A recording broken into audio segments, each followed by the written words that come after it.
Boa noite, boa noite, boa noite. Presidente Lula, eu vivi para viver esse momento. Deus sabe, eu sou como o senhor, uma retirante.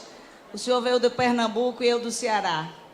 Mas foi essa cearense que aprovou o primeiro título honoris causa quando Nilceia Freire, a ministra das Mulheres de seu governo, era reitora. Eu vivi para viver esse momento.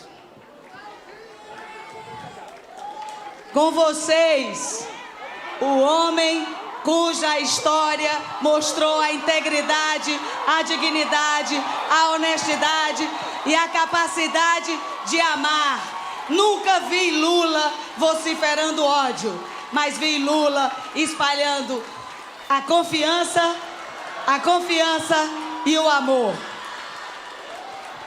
Com vocês, Luiz Inácio Lula da Silva!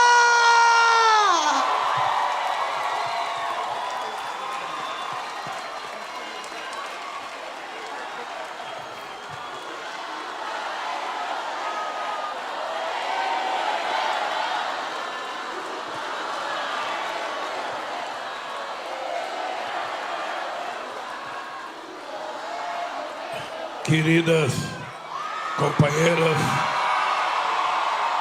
queridos companheiros, meu caro, magnífico reitor Ricardo Lodge, melhor ex-reitor, porque ele acabou de renunciar, meu querido Aloysio Mercadante, Marcos Ominamo e Ernest Sampé, três companheiros que fazem a coordenação do Grupo de Puebla, minha querida companheira Dilma Rousseff, meu querido companheiro André Siciliano, meu querido companheiro André Freixo, Marcelo Freixo, minha querida companheira Yolanda, vice-presidenta da Espanha, meu caro companheiro Zapatero, ex-presidente da Espanha e membro do Grupo de Puebla, e meu eterno companheiro, ministro das Relações Exteriores, Celso Amorim, que está aqui conosco.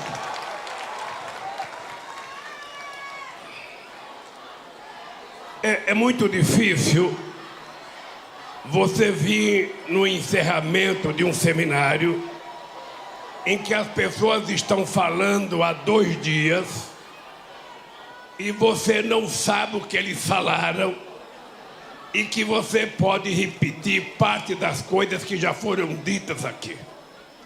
Mas, de qualquer forma, como eu fui informado que vocês gostaram de todas as pessoas que falaram, se eu repetir, vocês também vão gostar. Mas eu queria dizer que eu estou estranhando uma coisa aqui. Faz 2 dias que me orientam que eu não posso falar de eleições. Havia muita inquietação. Olha, Lula, nós vamos lá, vai ter o ato, mas não pode falar de eleição. Pedir voto, então, é impossível.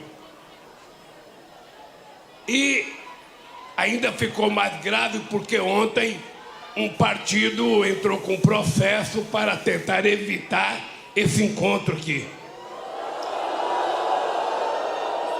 Eu vim para cá pensando em colocar uma mordaça, porque eu não ia poder falar, ia poder só ficar fazendo gesto. Mas o que eu estranho é que não se falou outra coisa aqui, a não ser em eleição. Eu não posso falar de eleição, mas vou dizer para vocês uma coisa. Todos nós, seres humanos, precisamos ter uma causa. Se a gente não tem, a gente precisa arrumar uma causa. Porque a pessoa que não tem uma causa para lutar, que não tem uma causa para defender, a pessoa não está sendo útil na sua passagem pelo planeta Terra. Nós precisamos construir a nossa causa. Ela pode ser ambiental, ela pode ser sindical, ela pode ser política partidária, ela pode ser econômica, ou seja, mas nós temos que ter uma motivação para levantarmos todo dia com vontade de fazer alguma coisa que sirva para ajudar outras pessoas. Se todos nós tivermos uma causa, a gente nunca será derrotado. Eu estou nessa briga há muitos anos. Certamente muitos de vocês não tinham nascido ainda, a gente já estava nessa caminhada. E nessa caminhada a gente perde e a gente ganha. Muitas vezes a gente perde mais do que a gente ganha. Mas mesmo quando a gente perde, se a gente tem uma causa, e essa causa é nobre, a gente vai continuar lutando. Então eu queria dizer para vocês que quando eu fui candidato a presidente pela primeira vez, o Aloysio Mercadante se lembra bem, porque ele fazia parte dos economistas que ajudavam a gente a pensar o futuro desse país. Havia uma história de que o Brasil estava quebrado. O Lula vai disputar as eleições, se ele ganhar ele está ferrado porque o Brasil está quebrado. Vocês estão lembrados que era a famosa década da dívida externa, chamada década perdida. Muitos países da América Latina estavam endividados, a inflação estava muito alta, o desemprego estava muito alto. No caso do Brasil, a gente devia 30 bilhões de dólares para o FMI e o governo não tinha dinheiro para pagar as suas importações. Vocês se lembram que ficava brigando a Argentina, sabe, com o cavalo e o Brasil com o malã, para ver quem era mais amigo do Bill Clinton, para ver quem conseguia apoio do governo americano para resolver o problema do Brasil ou da Argentina. E essa é uma das causas do nosso empobrecimento e do nosso subdesenvolvimento. É que nós sempre ficamos achando que haverá alguém que vai nos ajudar. E quem vai ajudar o Brasil é o povo brasileiro na hora que ele estiver participando, na hora que ele for incluído, na hora que ele se sentir sujeito da história e não coadjuvante da política nacional. E nós então, eu percebi uma coisa estranha. O Brasil nunca teve muita preocupação com a América do Sul. A única grande preocupação que o Brasil teve foi na Guerra do Paraguai. Ainda assim se juntou Brasil, Argentina e Uruguai, e ainda quase perde a guerra para o Paraguai. Porque a guerra terminou com o Brasil lutando contra meninos de 10 anos de idade. Pois bem, de lá para cá, o Brasil e a elite brasileira costumava levantar de manhã, olhar o mapa mundo e não via a África. A África era invisível. Não via a América do Sul, ficava olhando a Europa e os Estados Unidos. E assim passaram-se as décadas, passaram séculos, e o Brasil continuou sendo um Brasil subdesenvolvido, ou no máximo, um Brasil em via de desenvolvimento. Naquele tempo, aqui no Brasil, e aqui na UERJ também, certamente os economistas discutiam o que fazer com o Brasil. A gente vai distribuir renda para o Brasil crescer, ou o Brasil tem que crescer para que a gente possa distribuir? Ou seja, quem nasceu primeiro, o ovo ou a galinha? E por conta disso, não se tomava decisão. A gente ficava discutindo aqui no Brasil. A gente não pode exportar porque precisamos fazer o mercado interno crescer. E se o mercado interno crescer, a gente não vai poder crescer as nossas exportações. E a gente ainda dizia mais uma: a gente não pode aumentar o salário, a gente não pode aumentar o salário mínimo, porque se a gente aumentar o salário dos trabalhadores e o salário mínimo, vai vir a inflação. E aí a gente não vai dar certo. Foi com essas dúvidas que esse torneiro mecânico, eleito pelo povo brasileiro, assumiu a presidência da República em janeiro de 2003. Vocês não têm noção do que é você deitar e ficar de barriga para cima pedindo a Deus para você não fracassar. Eu tinha como exemplo, Dilma, o Walesa na Polônia. O Walesa, como eu, era um metalúrgico. Na mesma época que eu fazia greve nas indústrias automobilísticas em São Bernardo, ele fazia greve no estaleiro de Gdansk, na Polônia. A diferença entre o Walesa e eu é que ele tinha um amigo que virou papa. E a igreja deu um forte apoio para que o Walesa não só ajudasse a derrubar o regime do general na Polônia, mas fizesse o Walesa ser eleito presidente da República. E o que aconteceu com o Walesa? Ele foi presidente. Quando terminou o seu mandato, ele foi candidato à reeleição e teve apenas 0,5% de voto. Ou seja, significa que tinha sido fracasso o mandato do Walesa. E eu ficava pensando, eu não posso errar, porque se eu errar, eu tenho que voltar para o sindicato. A minha casa era a 600 metros do sindicato. Eu ouvia o discurso dos trabalhadores às 6 horas da manhã na porta da Volks, na Brastemp, na porta da Volkswagen Caminhões. E eu falava, porra, se eu fracassar, eu vou ouvir os caras me achincalharem na porta de fábrica. Ademais, eu não falo espanhol. Quando esses caras, meus amigos que falaram aqui espanhol, eles falam muito rápido, eu não entendo nada. Não entendo nada. E eu não falo francês, eu não falo inglês.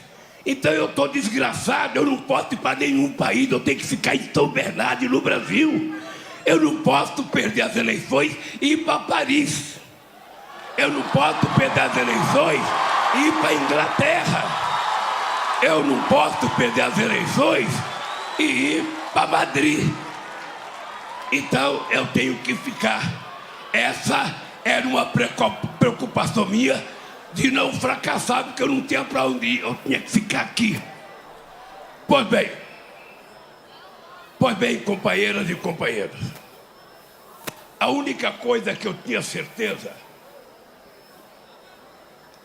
era que a gente poderia governar esse país. Eu conto isso sempre, porque isso é uma marca na minha vida. Eu tive 2 momentos na minha vida que definiu um pouco a minha trajetória política.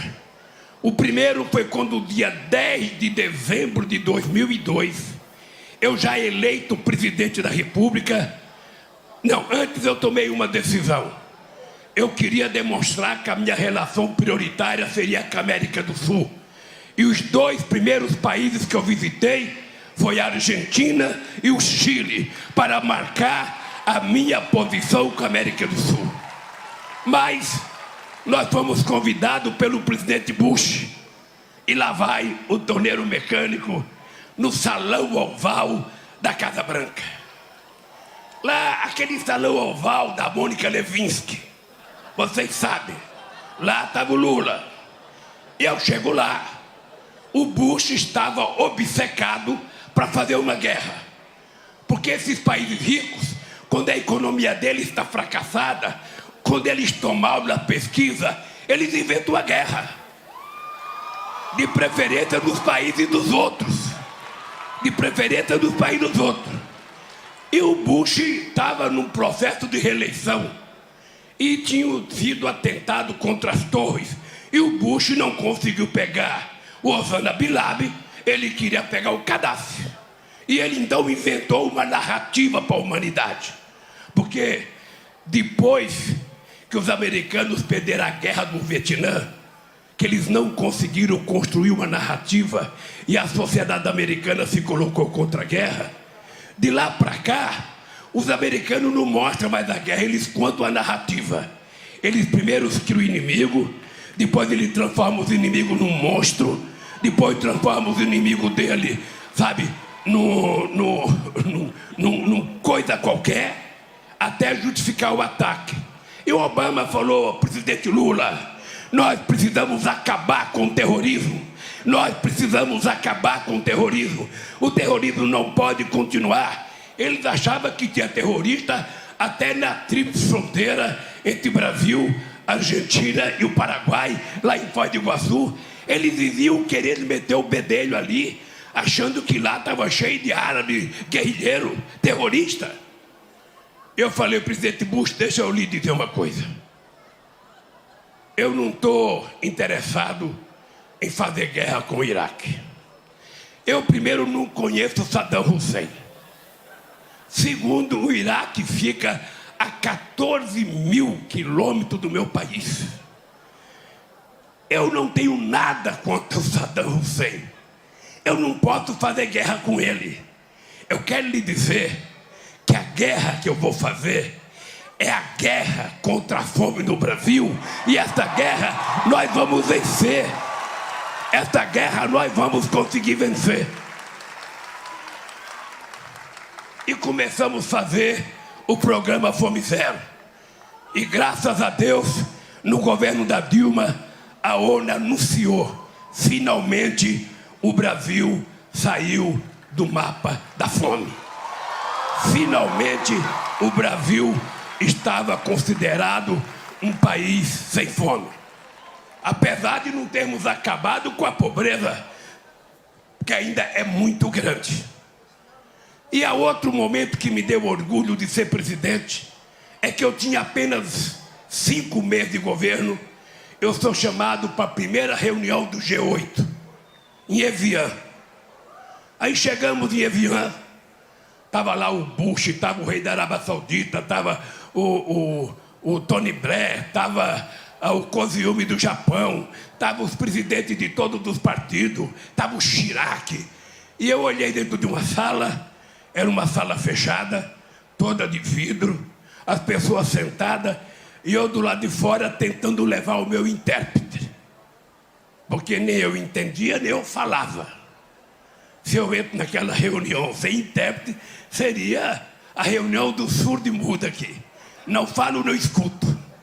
Então, eu fiquei discutindo com a organização que eu precisava levar o meu companheiro Sérgio Ferreira, que é aqui do Rio de Janeiro, que é um dos maiores intérpretes que eu já conheci na vida. E não deixaram o Sérgio entrar. Aí eu falei, pô, o que eu vou fazer? Está lá o metalúrgico de Garanhuns, na frente daquelas personalidades todas que eu via na televisão. E o que eu vou fazer? Aí o Sérgio falou, presidente, não tem problema. A hora que o senhor entrar, o senhor coloca aquele aparelho no ouvido, de tudo que o senhor falar, eles vão traduzir. E tudo que eles falarem vai ser traduzido para você. Aí eu fiquei pensando, olhava na cara dele e eu falei, peraí, quem desses presidentes já trabalhou no chão de fábrica? Nenhum. Quem desses presidentes já ficou desempregado?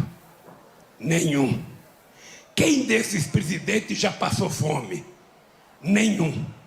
Quem desses presidentes já morou em casa que entrava 1,5 metro de água cada vez que dava uma chuva onde eu morava? A gente passava metade do dia afogado, metade do dia tirando a lama, e quando a gente tirava a lama, chovia outra vez, a gente tinha que ficar outra vez afogado e tirando a lama. Eu olhava para a cara dele, nenhum. Aí me deu uma coragem, sapateiro, me deu uma coragem, eu falei o seguinte, olha, eles todos são mais famosos do que eu, mas nenhum deles tem a experiência de vida que eu tenho e vim da onde eu vim, pois eu vou entrar e vou falar grosso com eles, e eu vou querer ser respeitado, porque eu conheço o mundo que eles não conhecem, e eu vim de uma situação adversa, que eles muitas vezes nem sabem que existe. Olha, com a graça de Deus, eu entrei naquela reunião, parecia que eu entendia tudo, e parecia que eles entendiam tudo que eu falava. E ali eu construí uma relação de amizade respeitosa. O Brasil passou a ser respeitado. Eles estavam confiantes. E eu ainda não contei a Luísio Mercadante a reunião que eu tive com o presidente do FMI na Alemanha, na França. Como que é o nome dele, Celso? Hein? Kohler. Olha, até falei bonito agora, Kohler. Era o nome do alemão. Depois ele foi presidente da Alemanha. Mas esse cara foi na França conversar comigo sobre a dívida do Brasil. Aí ele sentou comigo, o Sérgio Ferreira traduzindo, e eu comecei a falar da minha vida. Comecei a falar de Garanhuns, comecei a falar de Caetés, comecei a falar das lições que a minha mãe me dava, comecei a falar do critério de honestidade, comecei a falar como é que a gente fazia a contabilidade na minha casa. A minha mãe pegava um envelope de pagamento de 8 filhos. Minha mãe não sabia fazer um ó com um copo, mas sabia contar dinheiro. Ela pegava o nosso salário, ela repartia. Isso aqui é para pagar a padaria, isso é para pagar a venda, isso é para pagar o ônibus, isso é para pagar a luz, isso é para pagar a água. Se sobrava, a gente tinha alguma coisa.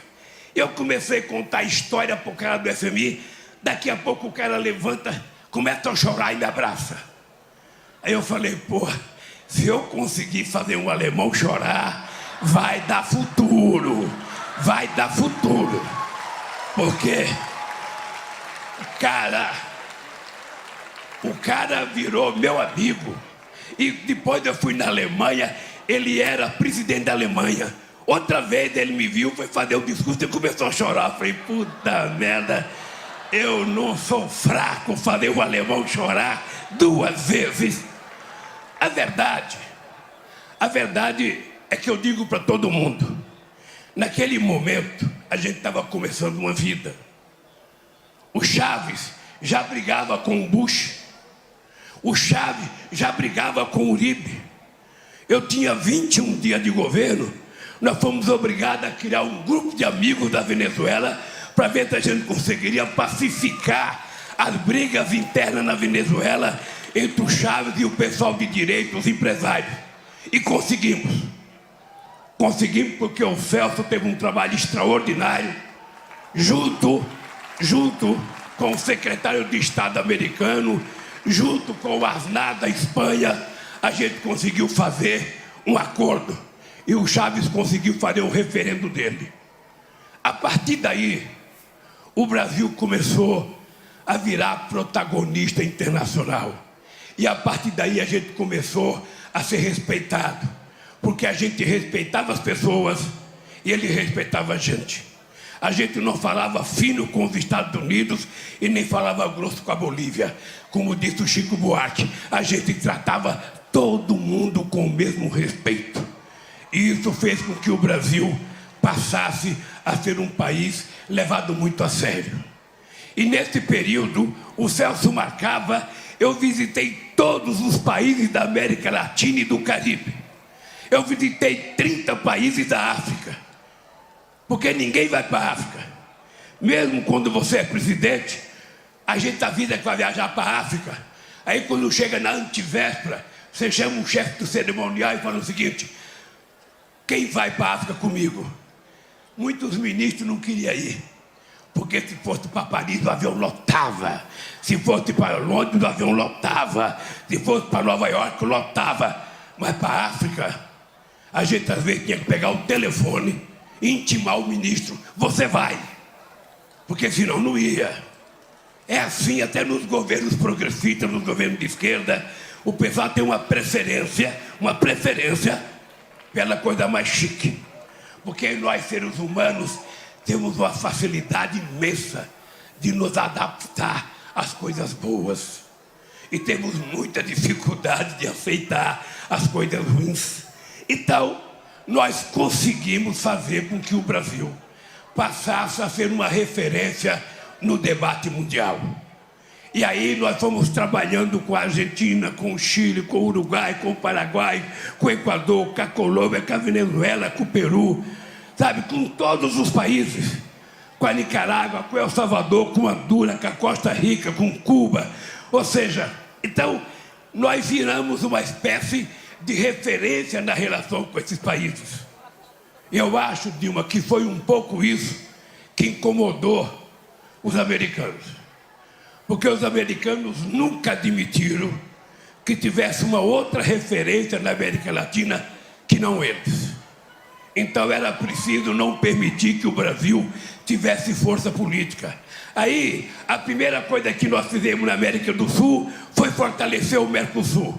Os americanos queriam introduzir aqui a ALCA, e nós, em Mar del Plata, na Argentina, expulsamos a ALCA e fortalecemos o Mercosul, com a Argentina, Brasil, Paraguai e Uruguai, e com outros países sócios. Até hoje você vê na televisão alguns ignorantes brigando com os países da América do Sul. A Dilma sabe, quando nós chegamos ao governo, o fluxo na balança comercial com a Argentina era só de 7 bilhões de dólares. Quando nós saímos, Dilma, era 40 bilhões de dólares o fluxo na balança comercial com a Argentina. Porque é para esses países que o Brasil vende produtos manufaturados. É para esses países que o Brasil consegue produzir as coisas que eles não produzem. Mas o Brasil fica pensando em vender para os Estados Unidos. Só que os Estados Unidos não querem comprar do Brasil como a elite brasileira pensa que quer. Hoje, a relação comercial do Brasil com a China é 3 vezes maior do que a relação com os Estados Unidos. 3 vezes maior. É quase 100 bilhões de dólares. A nossa relação com os países da América do Sul é tão importante quanto com a Espanha, com a Inglaterra, com a França, que chega a 8, 9 bilhões só. Não é o tanto que a gente pensa que é. Então, os nossos parceiros que podem ajudar a gente a crescer e eles a crescer é exatamente a América do Sul. É exatamente, a gente tem que comprar e vender, porque essa é a política correta. A Venezuela, que eles odeiam tanto, a Venezuela tinha um déficit comercial com o Brasil de 4 bilhões de dólares. A gente começou a fazer a refinaria porque era necessário comprar um pouco de petróleo da Venezuela para equilibrar a balança comercial, porque não é possível uma balança que só um ganhe, é preciso que os dois ganhem. E nós então conseguimos criar na América do Sul uma consciência de que era preciso criar um bloco para pensar a economia, um bloco para pensar comércio, um bloco para pensar educação e um bloco para pensar cultura. Essa é a finalidade da América do Sul. Nós não precisamos ter fronteira. Nós não precisamos ter fronteira. A nossa fronteira é o desenvolvimento. A nossa fronteira é o crescimento. A nossa fronteira é combater a miséria junto. É isso que nós precisamos fazer. E os ignorantes acham que o Brasil não pode ajudar a Bolívia, porque a Bolívia é pobre. O Brasil tem que conversar com a Áustria. Acontece que a Áustria não quer comprar da gente. Quem quer comprar é o Evo Morales. E mesmo assim, o Evo tinha um superávit conosco, porque a gente importava o gás da Bolívia.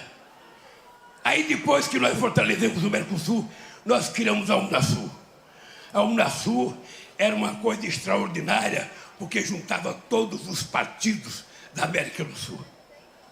E foi uma coisa muito extraordinária. O que atrapalhou a gente consolidar o Mercosul e a Unasul? É que nós ainda, em 500 anos de história, a América do Sul, de língua espanhola, aprendeu que o Brasil era o inimigo. Então todo mundo tem preocupação com o Brasil, que o Brasil queria invadir eles. Isso era colocado por orientação da escola militar americana, na escola militar dos países da América Latina. O Chaves era coronel e era professor na Academia Militar da Venezuela.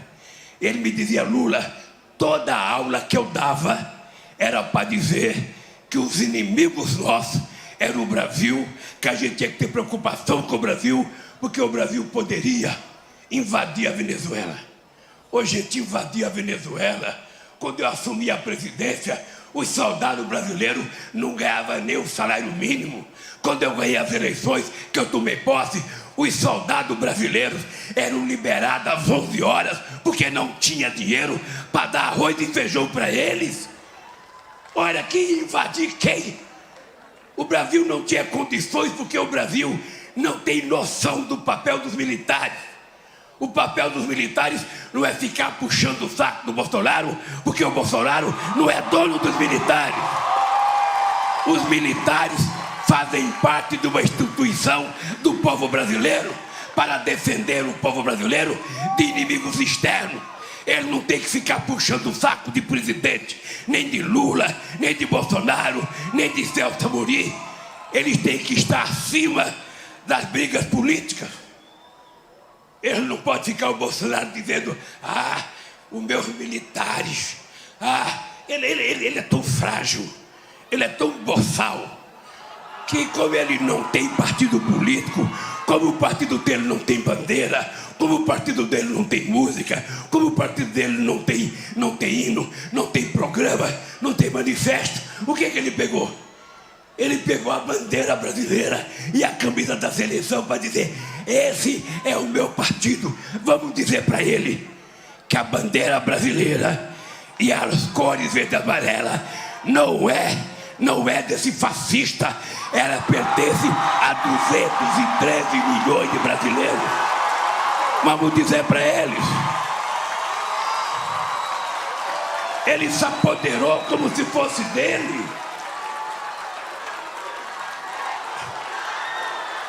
Então, companheiros e companheiras,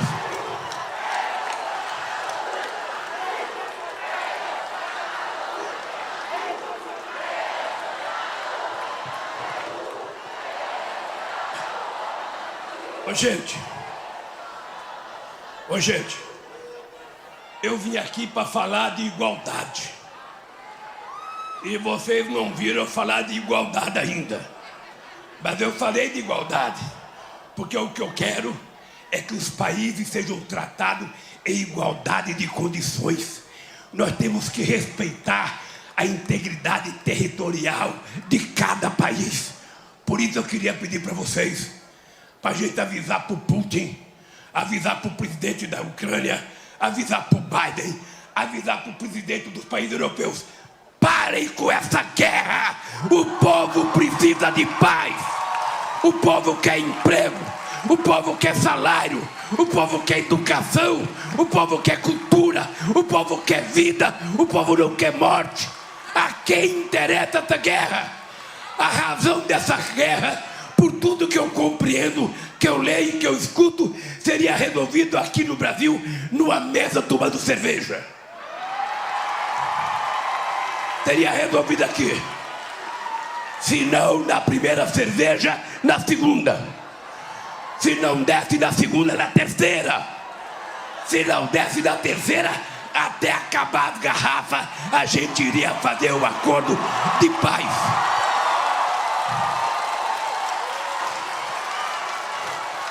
Companheiros, essa bandeira é nossa. Essa bandeira não é deles.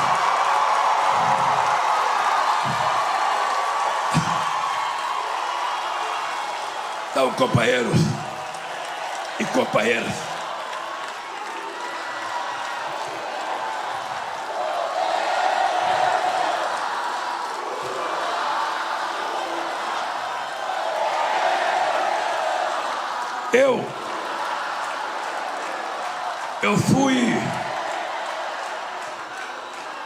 eu fui ao Vaticano.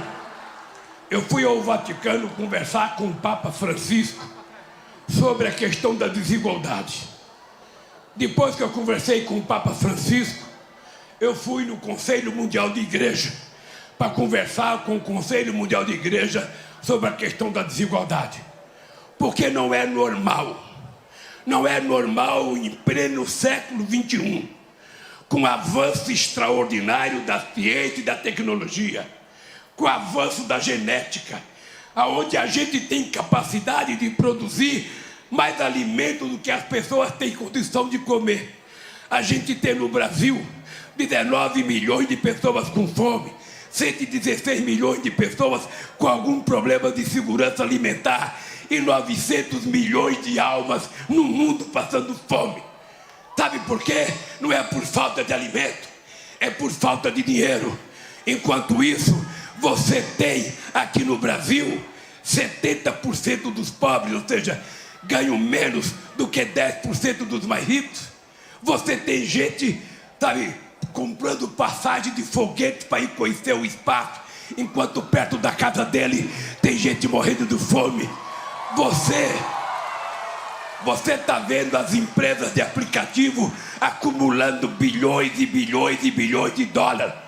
Tem um deles da Amazon que comprou um iate de 400 bilhões de dólares e mais um para pousar o seu helicóptero. Enquanto isso, quanto é que ganha esse povo que pensa que é pequeno empreendedor, que trabalha com aplicativo, esse povo que trabalha com Uber, esse povo que trabalha, sabe, entregando comida, às vezes carregando uma mala de comida nas costas e o estômago roncando de fome porque não tem dinheiro para comprar, que não tem férias, que não tem descanso semanal remunerado, que não tem um salário adequado. Essa pessoa que não tem nenhum sistema de segurança social, como é que pode? Essa moça aqui, ó, cadê aquela moça da Espanha que estava aqui? Saiu. Aquela Yolanda que falou. Aquela moça, ela é ministra do Trabalho na Espanha, é a segunda vice-presidente da Espanha, e ela fez uma negociação extraordinária com os sindicatos, com os trabalhadores de aplicativo e com os empresários, para anular a reforma trabalhista que a direita fez na Espanha em 2012. Em 2012 eles fizeram uma reforma trabalhista tirando os direitos dos trabalhadores, igual fizeram aqui no Brasil. E aqui no Brasil se preparem, porque nós vamos voltar a garantir o direito do povo trabalhador desse país.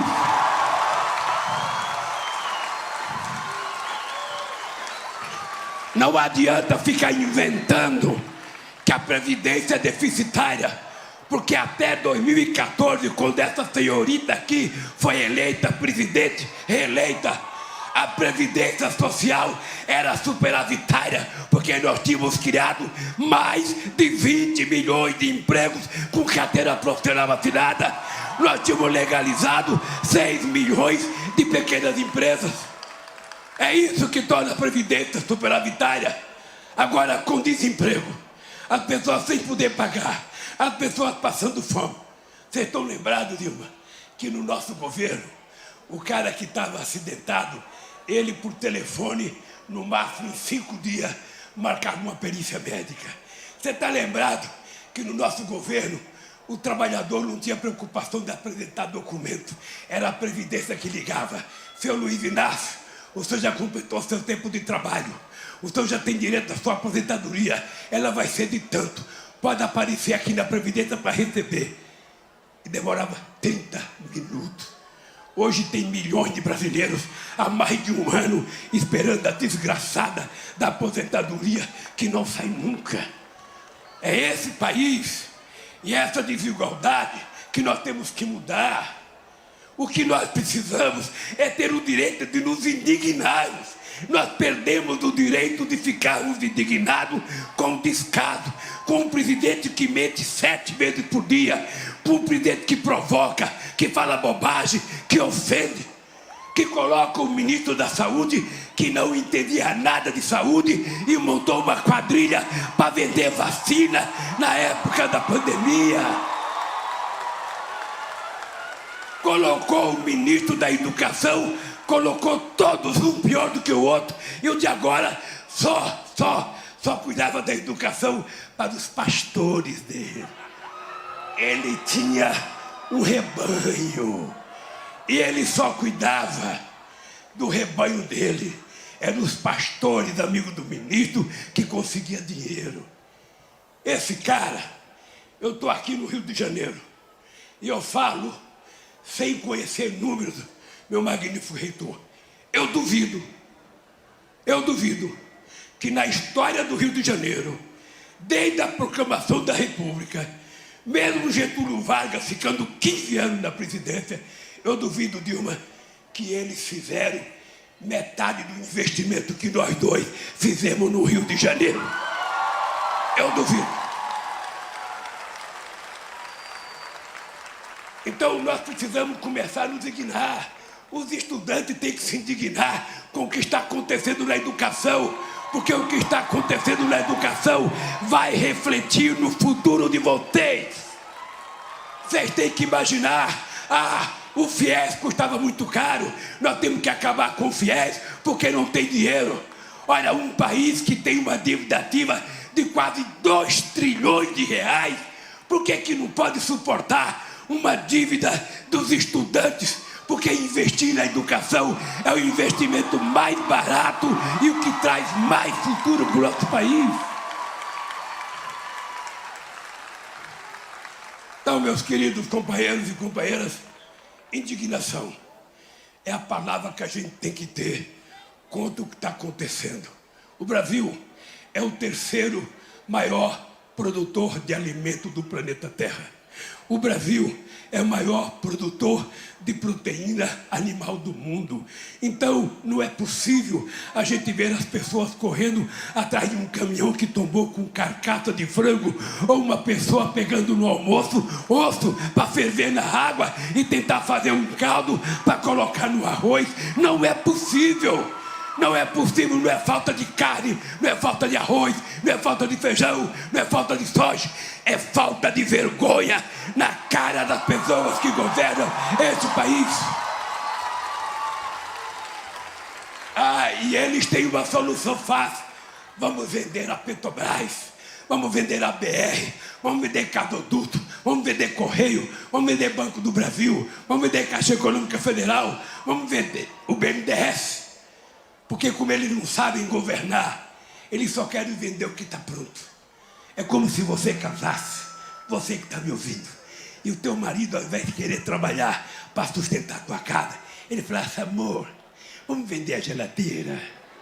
Na semana seguinte: amor, o dinheiro acabou, vamos vender o fogão. No 4º dia: amor, vamos vender a cama. No 5º dia, o que ele ia vender?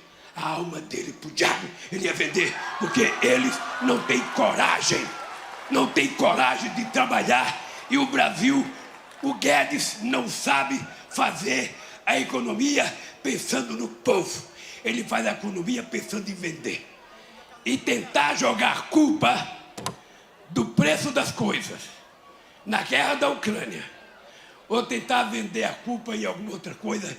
Eu vou dizer para vocês, na crise de 2008, o barril do petróleo chegou a 147 dólares o barril. Mais do que agora. Sabe quanto vocês pagavam um litro de gasolina? R$ 2,60.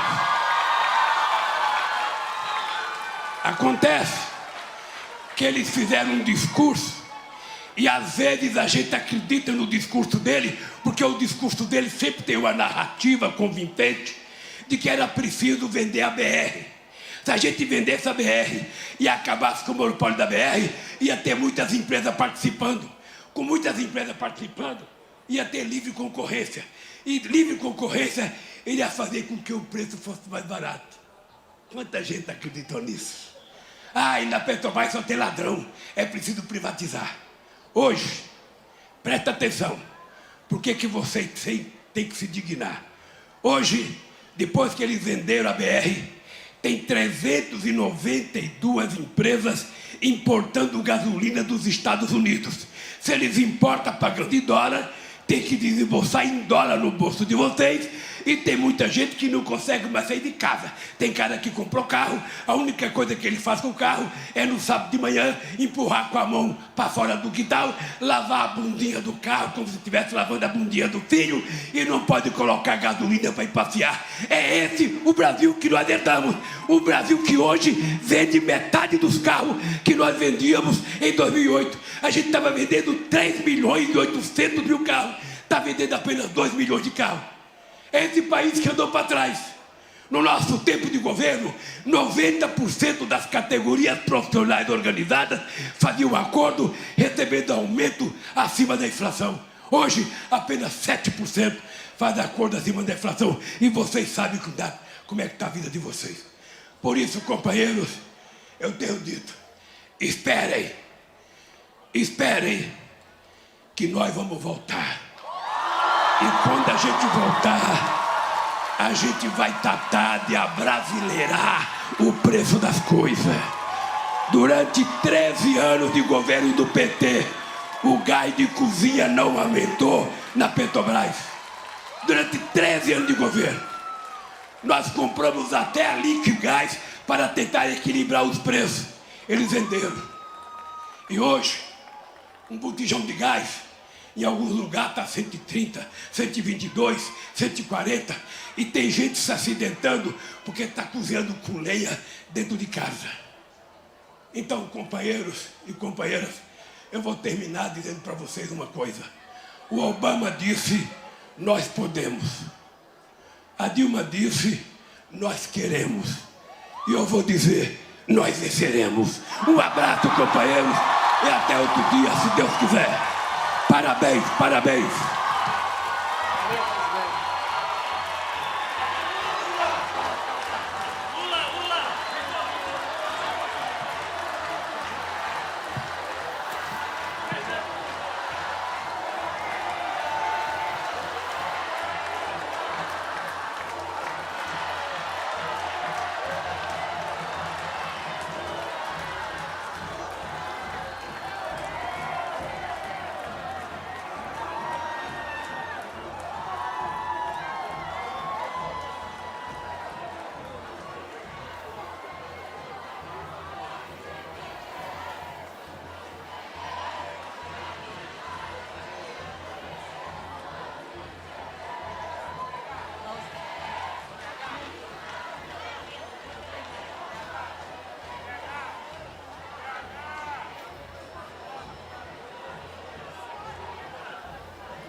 Gente, eu agradeço a todas, todos e todos. Convido a todos que possam estar amanhã às 15 horas no Teatrão para a transmissão de cargos aqui do nosso reitor, que, como disse, vai assumir outra missão.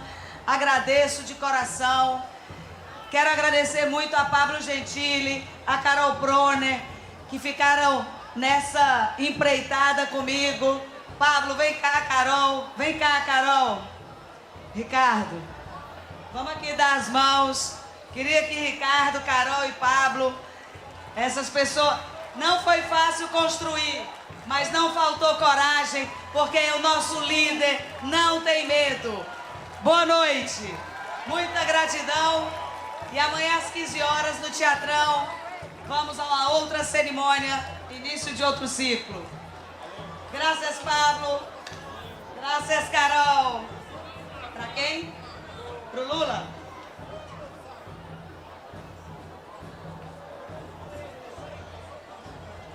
Estão dizendo que vai ter uma festa dos estudantes lá na praça. Deixa ele subir por ali. Vai por ali, vai por lá.